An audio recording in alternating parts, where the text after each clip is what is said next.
లక్ష్యమును జీవమును ఆధారము నీ వాక్యము నా త్రోవకు.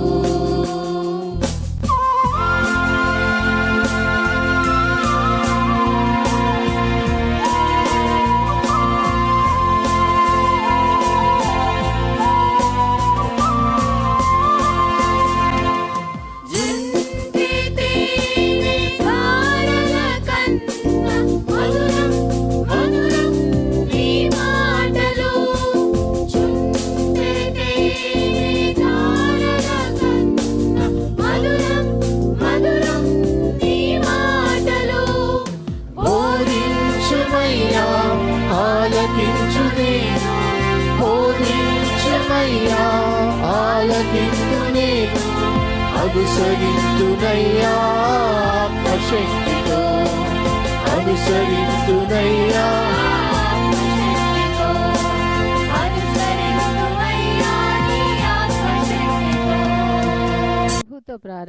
ప్రభుతో ప్రారంభం అనే ఆధ్యాత్మిక అనుదిన ప్రార్థనా కార్యక్రమానికి ప్రేమతో మిమ్మల్ని ఆహ్వానిస్తూ ఉన్నాం. మన జీవితానికి ఆదియు ఆధారమునైనటువంటి ఆ దేవుణ్ణి మొదట మరణించుకున్నట్లయితే ఆ దినమంతయు ఆయన కృపాక్షేమములే మన వెంట వచ్చును. మొదట వేకునే లేవగానే మరి నీతిసూరుడైనటువంటి ఆయనని చూద్దాం, ఆయన మనలనైన స్వరాన్ని మనం విందాం. మన జీవిత కాలం అంతయు ఆయన ఆశీర్వాదములు దీవెనలు మన మీద కుమ్మరించును. యెషయి 65:24 మనం చూసినట్లయితే, వారికి ఈలాగున జరుగును, వారు వేడుకొనుక మునుపు నేను ఉత్తరమిచ్చెదను, వారి మనవి చేయుచుండగా నేను ఆలకించెదను. మనవి చేయుచుండగానే ఆయన మన మనవిని ఆలకిస్తున్నాడు. కాబట్టి మరి ప్రతి దినము కూడా ఈ యొక్క అనుదిన ఆధ్యాత్మిక కార్యక్రమంలో మనం పాల్గొన్నట్లయితే మన జీవిత కాలం అంతయు కూడా ఆయన మేలులను మనం పొందుకోగలం, ఆ నిత్యరాజ్యంలో వారసులుగా మనము జీవించగలం. రండి, ప్రభుతో ప్రారంభం కార్యక్రమంలో పాల్గొనండి, ఆత్మీయ మేలులు పొందండి. దేవుడు మిమ్మల్ని దీవించును. రండి ఉత్సాహించి పాడుదము, రక్షణ దుర్గము మన ప్రభువే. రండి ఉత్సాహించి పాడుదము, రక్షణ దుర్గము మన ప్రభువే.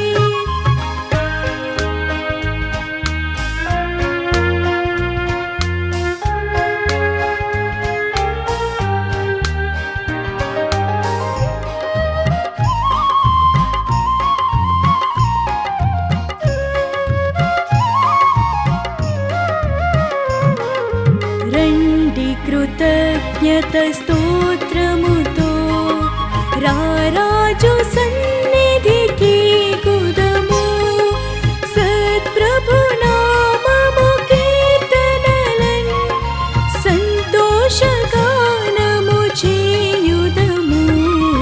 రండి ఉత్సాహించి పాడుదము, రక్షణ దుర్గము మన ప్రభువే.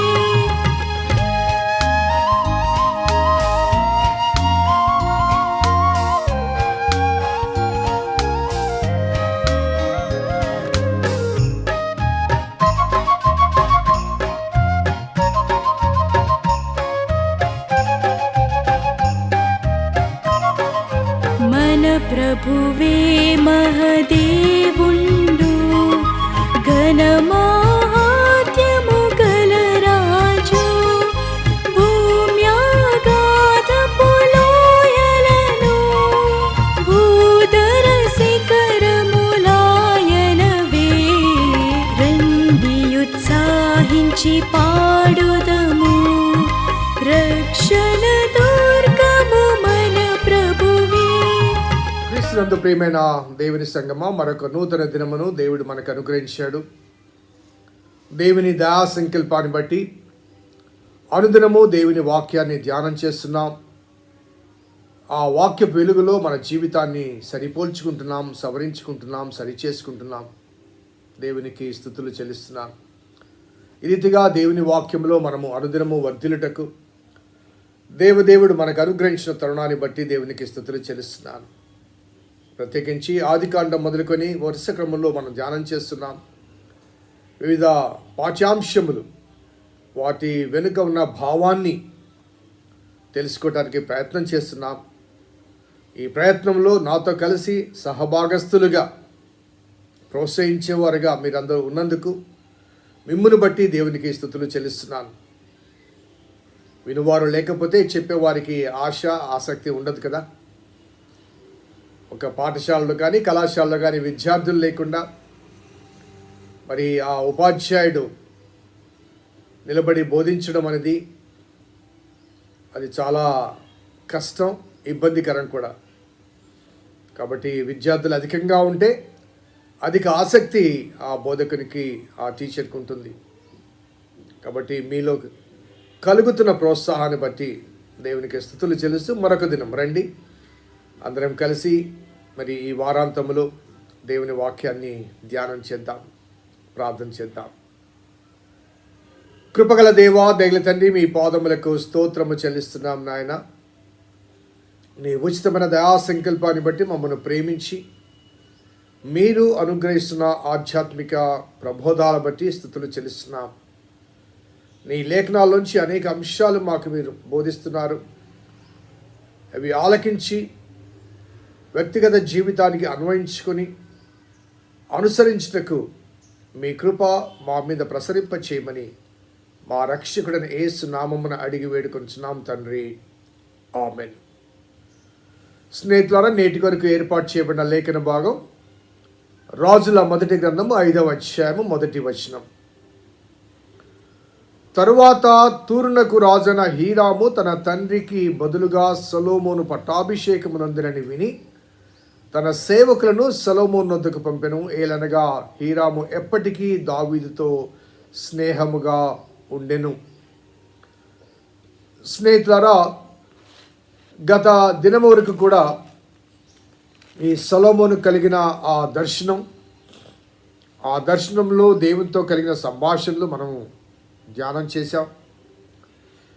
మరి ఈ క్రమంలో ఆ సొలొమోను అక్కడి నుంచి విడిచి యెరూషలేమునకు వస్తాడు. యెరూషలేమునకు వచ్చి అక్కడ బల్యర్పణ గావిస్తాడు. ఆ తర్వాత ఇమ్మీడియట్గా వెంటనే అతడు దేవాలయ నిర్మాణం గురించిన ఆలోచన ప్రారంభిస్తాడు.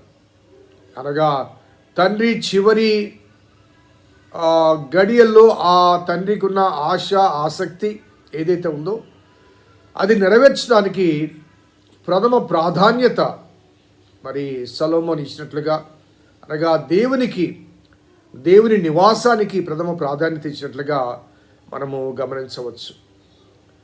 ఇక్కడ ప్రత్యేకించి ఈ ప్రారంభంలో తూరు గురించి, ఆ తూరు రాజు గురించి కొన్ని విషయాలు మరి మనం ఈరోజు జ్ఞాపకం చేసుకోవాలని తలుస్తున్నాను.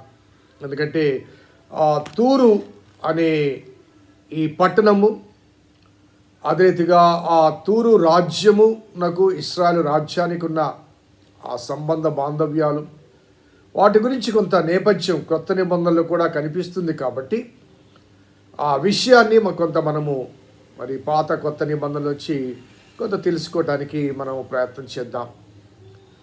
ఈ దేవాలయ నిర్మాణానికి ముందుగా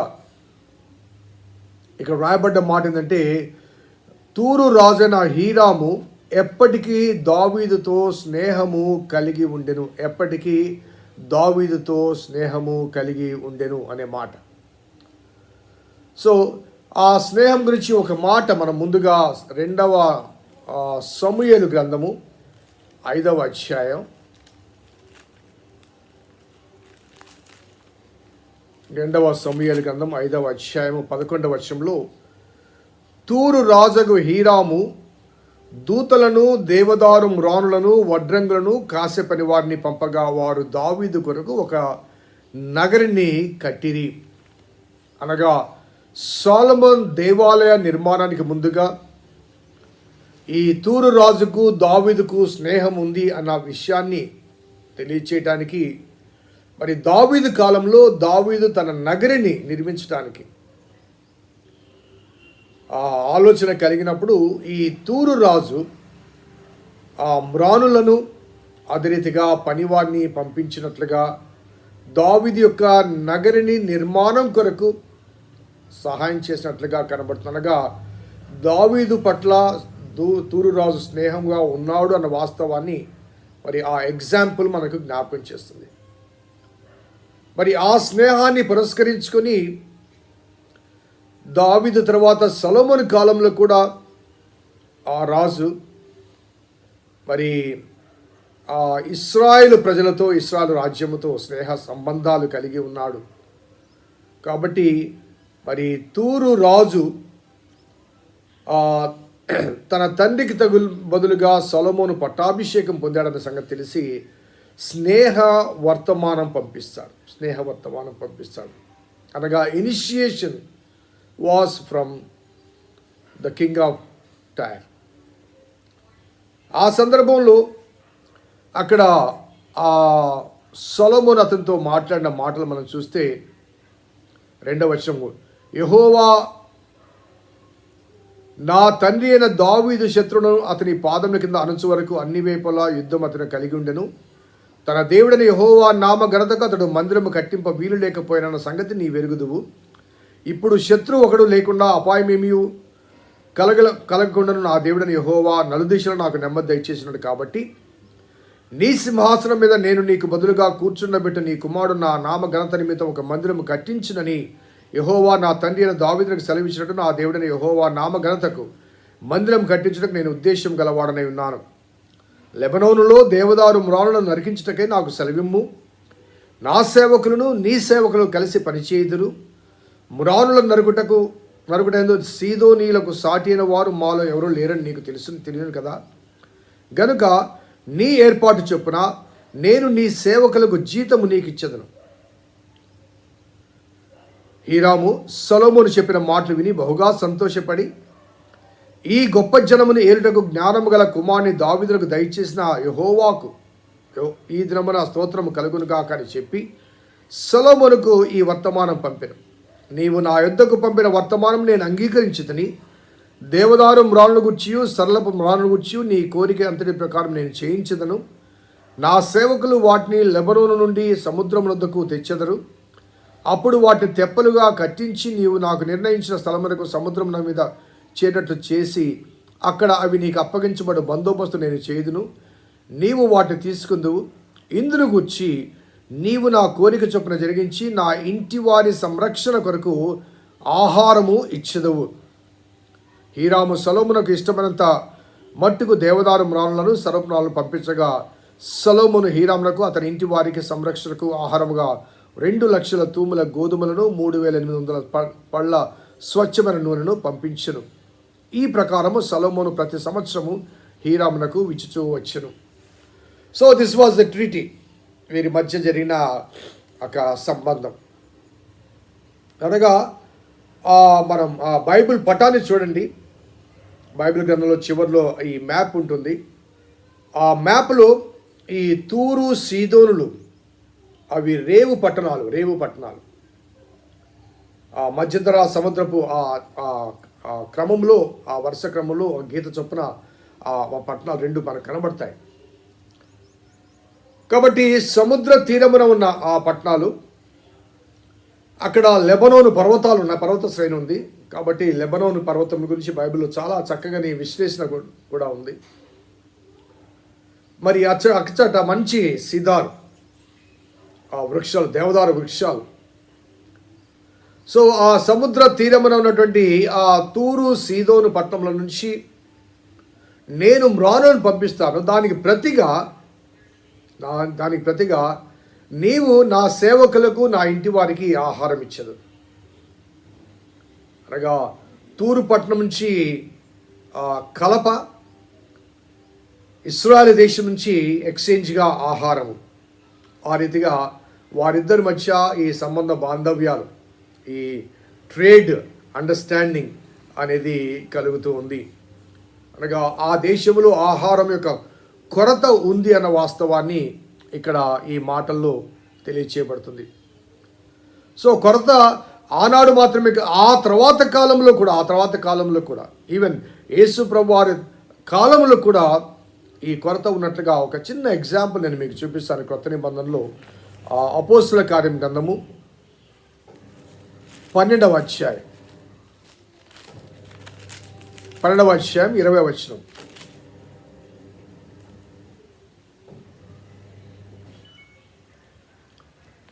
అధ్యాయం 20వ వచనం చూడండి. తూరీయుల మీదను సీదోనీయుల మీదను అతనికి అత్యాగ్రహం కలిగిన వారు ఏక మనసుతో రాజులతో వచ్చి అంతఃపురమునకు పై విచారణకర్తకు బ్లాస్తుకు తమ పక్షముగా చేసుకొని సమాధాన పడవలను వేడుకొని, ఎందుకనగా రాజు యొక్క దేశం నుండి వారి దేశమునకు గ్రాసము వచ్చుచుండెను.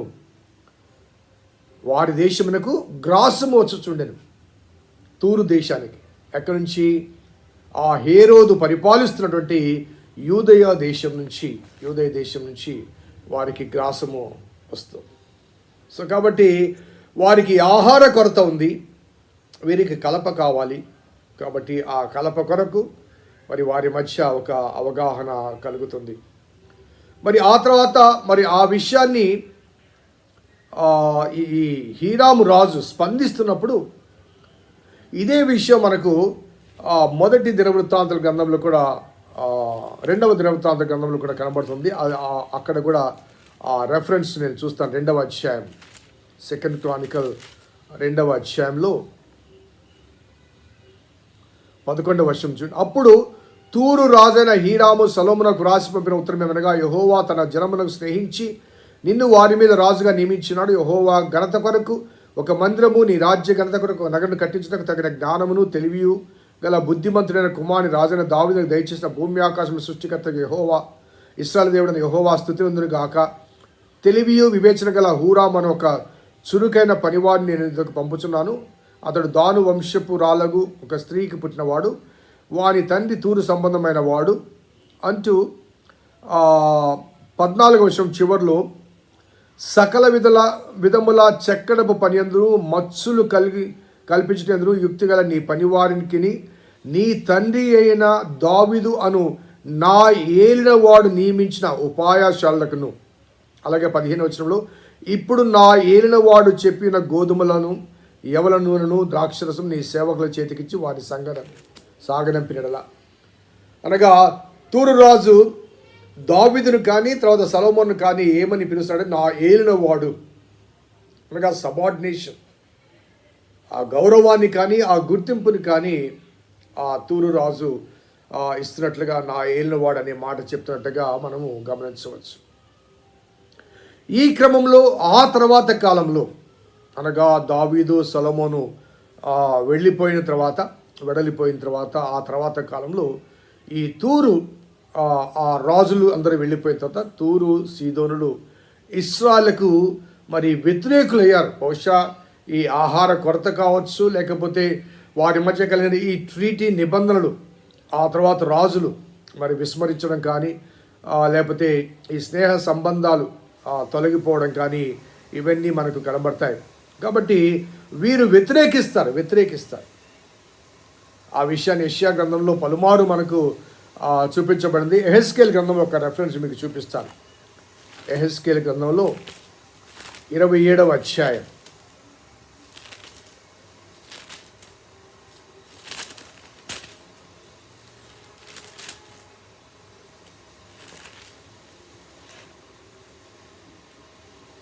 1-2 వచనాలు. మరియు యెహోవాకు నాకు ప్రత్యక్షమై ఇలాగ సెలవిచ్చిన, నరపుత్రుడా, తూరు పట్టణం గూర్చి అంగలార్చి వచనమెత్తి దానికి ఇలాగ ప్రకటన చేయము. సముద్ర రేవుల మీద నివసించుతానా, అనేక ద్వీపములకు ప్రయాణం చే వర్తక జనమా, ప్రభువైన యెహోవా సెలవిచ్చింది మరగా, తూరు పట్టణమా, నేను సంపూర్ణ సౌందర్యం కలదానని నీవు అనుకునిచున్నావే.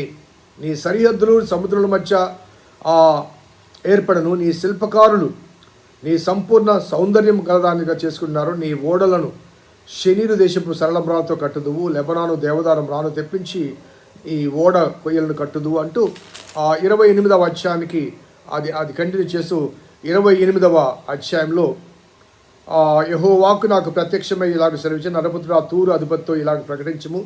ప్రభువు యెహోవా సెలవిచ్చింది మనకు, గర్విష్ఠివై నేను ఒక దేవతనైనట్టు సముద్రం మధ్య నేను ఆశ్రయుడై ఉన్నాను అని నీవు అనుకునిచున్నావు. నీవు దేవుడవు కాక మానవుడవు ఉండి దేవునికి తగినంత అభిప్రాయం కలిగి ఉన్నావు. నీవు దానియేలు కంటే జ్ఞానవంతుడవు, నీకు మర్మమైనదేది లేదు. నీ జ్ఞానము చేతను నీ వివేకము చేతను ఐశ్వర్యమంతువి. నీ ధనాగారంలో నీ వెండి బంగారం తెచ్చుకుంటివి. నీకు కలిగిన జ్ఞానాతిశయము చేతను వర్తితం చేతను నీ విస్తారమైన ఐశ్వర్యము సంపాదించుకుంటివి. నీకు ఐశ్వర్యము కలిగిందని నీవు గర్వించిన వాడవైతివి. సో కాబట్టి ఆ తర్వాత కాలంలో వారి మధ్య, ఆ రెండు రాజ్యాల మధ్య కలిగిన విభేదాల బట్టి వారు గర్వించిన అనుభవాలు, దేవుడు వారి గురించి ప్రవచనెత్తి పలికిన మాటలు మనకు కనబడతాయి. సో ఈ విషయాలు అనగా ఈ తూరు పట్టణం గురించిన ఈ విషయాలు నేను ఎందుకు ఎక్కువగా చెప్పాల్సి వస్తుందంటే, క్రొత్త నిబంధనలో వీరి గురించిన ప్రస్తావన కేవలము ఇందాక చదివిన అపోస్తల కార్యం గ్రంథము 12వ అధ్యాయంలో వారి గ్రాసం గురించి మాత్రమే కాకుండా యేసుప్రభు వారి యొక్క ప్రవచనాల్లో కూడా ఆయన ఉపదేశాల్లో కూడా వీరి గురించిన కొన్ని మాటలు మనకు కనబడతాయి. ఒకసారి మత్తయి సువార్త 11వ అధ్యాయం, మత్తయి సువార్త 11వ అధ్యాయం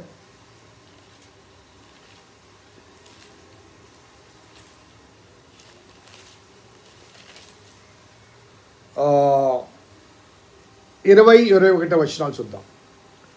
పిమ్మట ఏ పట్టణంలో ఆయన విస్తారమైన అద్భుతములు చేసినో ఆ పట్టణంలో వారు మారు మనసు పొందకపోవటం వలన ఆయన వారినిట్లు గద్దింపసాగను.